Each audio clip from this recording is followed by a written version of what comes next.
Hello, everyone. Back again. We're back again. We're on the second half of the 20 things to do before and after you starting a business.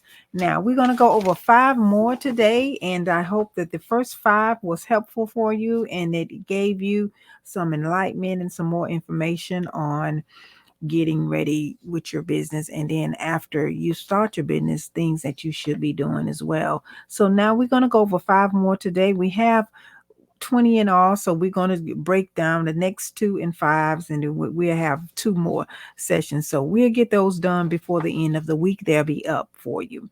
Now, to let you know who I am, first, I am Sandy. I'm a business strategist.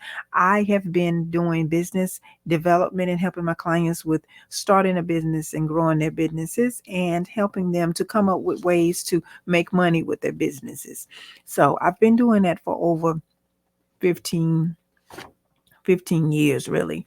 So, and also I've had brick and mortar businesses myself. So I am on here talking to you about business because I've done businesses. It's not like, you go to school and then your professors, none of them, for the mass majority of them, have never started a business. But, when I was in college, I really didn't have that experience. Mostly my management, especially my business management professionals,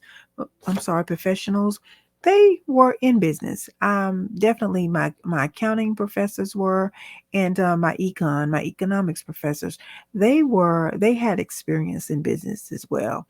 So, maybe my stat professor, I don't think they did. They were just teaching school, but still, they just taught basically from an academic standpoint. And some of my other professors, like my, English professors and things like that, they didn't. But when it came down to the business subjects, and oh, my marketing professors, she definitely owned a business. And then also my my I don't think my Microsoft, I had to take up a computer. It was like a almost like a data processing course I had to take up. No, I don't think she was an entrepreneur. But anyway, just to elaborate on that a little bit. But yes, I have been in, afforded to get the education and have been in the trenches, as you would call it, on the job training, even before I went to school, went to college. So I've been an entrepreneur before that, working for myself. So now let's get into the things that I know that, and this is from experience too. I do this is why I'm sharing a lot of this with you as well. Things you need to definitely do before and after you start a business. Okay, now the next one we're going to go over is where then knowing and determining where will your business be.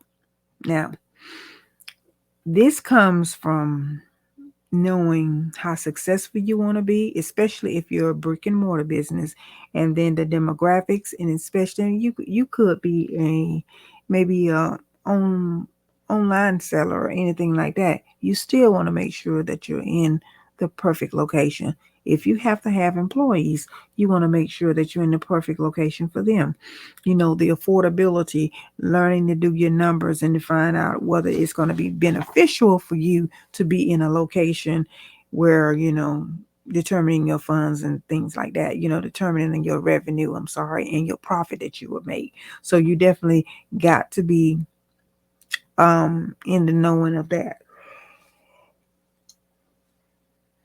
Okay, now the next one is knowing how many employees you may need when you're starting your business.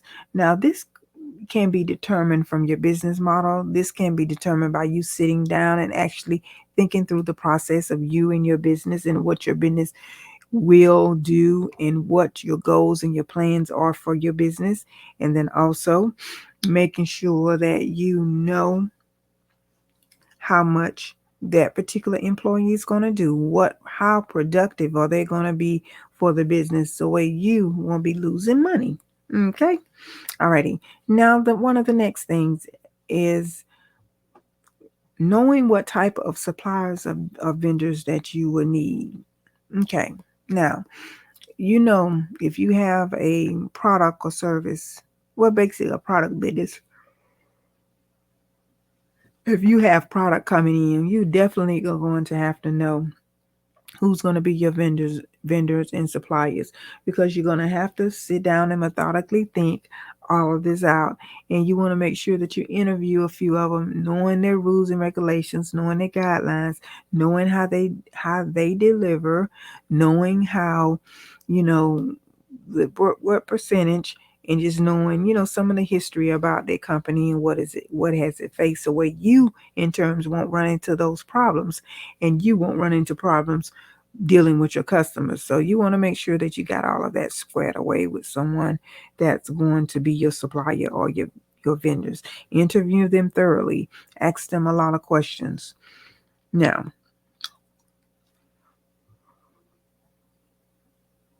the next thing is going to be some of the things that you should know before you start a business. The next thing is going to be knowing what kind of insurance that you will need to invest in for as your business. Now, a lot of people are very, for this reason, almost in this reason alone, this is why a lot of people are still stuck on their job and staying on their jobs, and know they want to transition into their own way of making things happen, and that's through entrepreneurship. But they are afraid because they need that security blanket, and they feel like that their security blanket lies in the amount of insurance that they have, or the amount of in their 401k. And that is so sad. So anyway, some of the insurances that you probably want to make sure that you have, you want to make sure that you have, you know, bond. Maybe you need a bond or something like that. You want to make sure that you have a lot of liability insurance. You want to make sure you have different business insurances, such as operational insurances, and disaster fire and hazard disasters insurances, and find out how you can qualify for some of the other insurances that would definitely allow you to borrow against them too as well. So don't leave those out. Now, the next thing we're going to need to know before we start and go into business is, this is the biggie right here. The most important thing in business that you would ever face, and don't you ever forget that. Okay. Do you how will you be paying your taxes? That's what this last one is. How will you be paying your taxes? Now, first of all, before you get there, you've already established your EIN number. You've already established how many people you have. You've always, for it's working for you, you've always established how much taxes need to be taken out of them on a daily and a weekly basis. And then also, when you know this information, when you have this information before you ought to make sure that you are paying payroll taxes quarterly. Okay. A lot of people that got those PPP loans, they didn't think about the fact that if you said you had employees on your payroll, then where are the W-2s and where are the paperwork that uh, uh, employee need? That was the big mistake there. But anyway, you will definitely need to make sure that you know, you put so much aside. I would even recommend, if you have a business and you're putting some aside, each time you get paid, and you put at least 45% of that aside. You may be able to get some tax write-off, but have that in a separate account, like that is that's your livelihood. That would be your livelihood. So anyway, make sure that you are establishing make sure that you're establishing the way that you're interacting and paying your taxes, because a lot of include your taxes in knowing and discovering what you can write off and what you can't write off, making sure you have a bookkeeping system set up so you can, so where you can keep up with all of this stuff. Okay. Now, Those are the 5 things that we're going to go over tonight. And we talked about, you know, your housing. Where will you house your business? And we talked about how many employees do you need to set up. We also talked about the suppliers and the vendors, and I also gave you some information on the insurances that you need. So, and then also the grand finale of it all is going to be those taxes. How will you pay your taxes? You will make sure that you give Uncle Sam his due, because you don't want to owe Uncle Sam anything, and then time one day you just happy go lucky and you just minding your own business, and then boom, there's some mail that says, oh, you haven't filed your taxes since 2007. I know that's a long time, right? So they're going to tag on all of that interest rate, all of those bills the things that you didn't do, all of that wasn't paid, and things like that. You would definitely have to give an account of it. So you want to make sure that you do everything right from the beginning.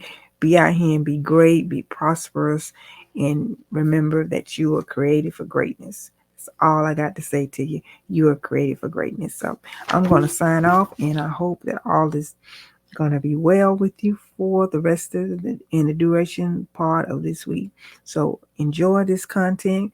I told you I'm giving it to you in bite-sized pieces. I'm going to let you digest this, and then we'll go on and go to the next page. You're going to be well equipped once we're done with this mini course here that we're doing. Okay. Alrighty. Thanks. And I hope you're having a beautiful afternoon. I hope you have a beautiful evening. Okay. Talk to you another day. Bye bye.